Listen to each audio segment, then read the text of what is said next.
Out of My Mind, Chapter 18. After school that day I was grumpy and mean. Miss V had prepared a new stack of word cards for me.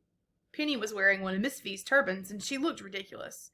Plus, she kept singing some stupid baby song at the top of her lungs. I took my arm and swept the whole pile of cards to the floor. "Who put salt in your Kool-Aid, Miss Thing?" Miss V asked. She did not pick up the cards. Penny stopped singing and stood there blinking at me. I switched the Medi-Talker to off and looked away. "Fine, be like that, but you're going to pick up every single one of those cards." I stuck out my lip and stared at the wall. Penny reached out and shook my arm. I tugged it loose. She didn't seem to care and started singing again. "Happy, happy, happy, clap your feet. Happy, sappy, pappy, blow your nose. Bitty body bodie, jump and jump." She jumped. She stomped her feet. Then she sang the song again and again. She was really getting on my nerves. I wished she would just shut up. Talking all the time, walking all the time, jumping and bouncing and singing. Just quit it. For just one moment, please stop. But she wouldn't. "Hi, Dee Dee," she said. She put Doodle on my tray. I pushed the toy to the floor. "Doodle, Dee Dee." She picked up the stupid raggedy thing and placed it on my tray once more. I knocked it off again. "Leave me alone!" I wanted to scream. Penny was used to things falling off my chair, so she couldn't know I was being just plain horrible. The third time she put Doodle on my tray, I swept it off with such force that my arm brushed Penny's head. She toppled over and fell to the floor.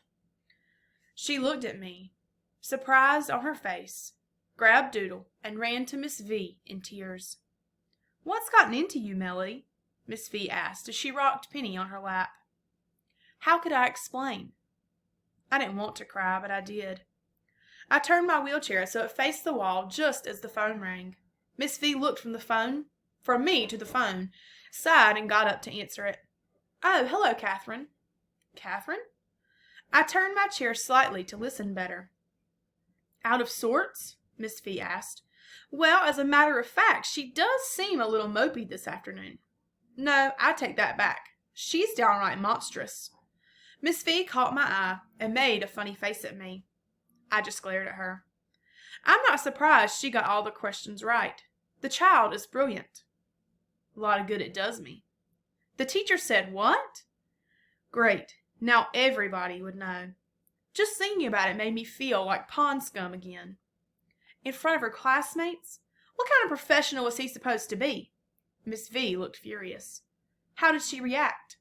Never mind, I already know. She's sitting here looking like one of those blowfish we saw at the aquarium, all puffed up and spiny. That's actually kind of close to how I felt.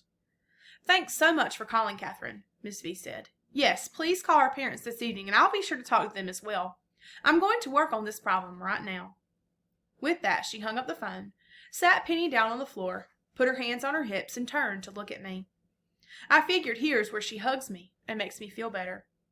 "So you aced the quiz and then bombed the follow-up," she said to me, indignation decorating her words. She flipped my talker back on. "Why did she sound mad at me?" I looked up in surprise. "He hurt my feelings," I answered. "So what?" Miss V spat back. Kids laughed, even Rose. It was true, though I could hardly admit it. Even Rose had covered her mouth to stifle a laugh. "Did you get the highest score in the class?" Miss V asked, completely ignoring my attempt to make her feel sorry for me. I should have known better. "Yes." "Did Catherine help you in any way, even a little bit?" "No." "Then let's get started." I looked at her, a little confused. "Started on what?" I asked. "On your study plan. You and I are going to practice, prepare, and push. I'm going to quiz you, and you are going to answer. We're going to learn geography, science, math, thousands of glorious tidbits of information." She sounded excited. "Why?" I asked carefully. "You know how athletes get ready for the Olympics? They swim early in the morning and late at night. They run around the track for hours and hours without a crowd to cheer them on." "I can't run very fast," I typed. Then I grinned at her. "Maybe not, But you've got the fastest, strongest brain in that school, and you are going to try out for the quiz team next week. They won't let me be on the team, I typed slowly. Oh, yes, they will. They'll want you, all right. They'll need you, Melody. You are going to be their secret weapon. You think? I know. Now let's cut out all this fake feeling sorry for yourself and get started on studying. We have 1 week. I'm the coach, and you're my athlete. Get ready to sweat. Sweat stinks, I told her with a laugh. So let's get stinky. But first, you are going to pick up every single one of those cards. I knew not to argue. She took me out of my chair, set me on the floor, and left the room while I pulled the cards that I knocked down into a messy pile on the floor. Penny helped. Then Miss V put me back in my chair and we got to work.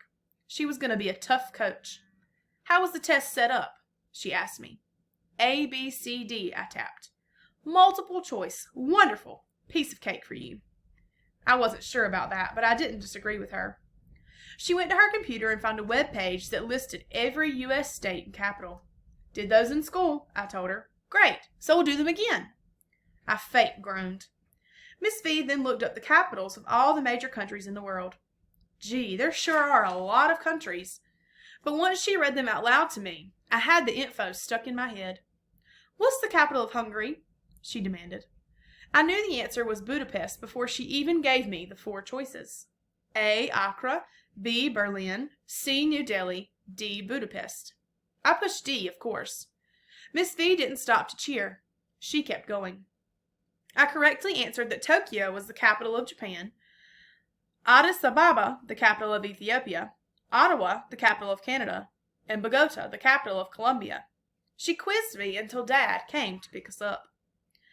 As Miss V stuffed Doodle and some unused diapers back in Penny's bag, she explained briefly what had happened at school and what she planned to do about it, what we were already doing. Are you sure? Dad asked, glancing at me. Maybe we're setting her up for failure, and she'll be hurt even worse. I'm absolutely positive, Miss V insisted. Can Melody stay a little longer to study? I'll give her dinner and bring her home in a couple of hours. That will give you some one-on-one time with Penny. You cool with that? Dad asked me. Yes, yes, yes, I typed. I want to do this. Go for it, my Melody, Dad said. He gave Miss V a thumbs-up sign and left with Penny. After dinner, we moved on to science. I learned that the bones in the legs are the femur, the tibia, the patella, and the fibula. Why can't they just call them something easy like knee bone and skinny leg bone? But I memorized them. I learned that insects are arthropods and that they have tibias too. The study of insects is called entomology. Miss V said, that gives me an idea. Let's learn all the words that end in ology. I put my hand over my head and pretended to groan, but deep inside, I was really jazzed. Which word means the study of words and their meanings? She asked me after we had reviewed a very long list of ology words. A, bibliography, B, archaeology, C, histology, D, lexicology. I thought for a minute. I knew she was trying to trick me. Histology sounds like history, but for some reason I think it has to do with skin. And bibliography has to do with books, not words. I typed in the letter D. This time she did cheer. Let me get you home, Melody. Top athletes need their sleep. We'll do some more tomorrow. I grinned at her, tired and energized at the same time. Miss V had called Catherine and explained the situation, told her to stuff information into my head along with the macaroni at lunch. So the next morning, Catherine, of course, jumped right in. While we were in room H5, Catherine hooked me up on the earphones. I listened to an old audio cassette on volcanoes. It was scratchy and skipped a little, but it gave me information. Volcanoes were named for the Roman god Vulcan. I could have figured that one out myself.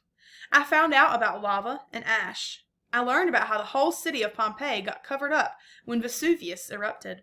Surprisingly interesting stuff. I listened to tapes on Australia and Russia, on constellations, and on the planets. You learning anything from those oldie but goodies? Catherine asked as she slipped in another tape for me.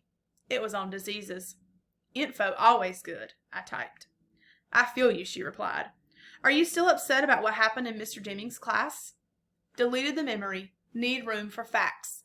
I took the time to type. She gave me a thumbs up. I'm a little scared, I admitted. Suppose I mess up. You can do this, Melody, she said sternly as she adjusted the earphones. You certainly have enough smarts to be on the team. Go away while I take the test, I type. Keeps Claire quiet. Gotcha, Catherine said. She held her hand up to slap my palm.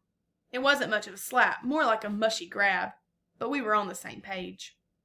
Except for lunch and recess, I listened to tapes and worked with Catherine for the rest of the day. She quizzed me on facts and dates and kings and math. That might be hard for me. Words float easily into my head, but numbers seem to sink to the bottom like rocks. I don't know why. Let's do it again, Catherine said gently, as I got mixed up on the math problem about trains and their speed. Nobody rides trains anymore. Who cares?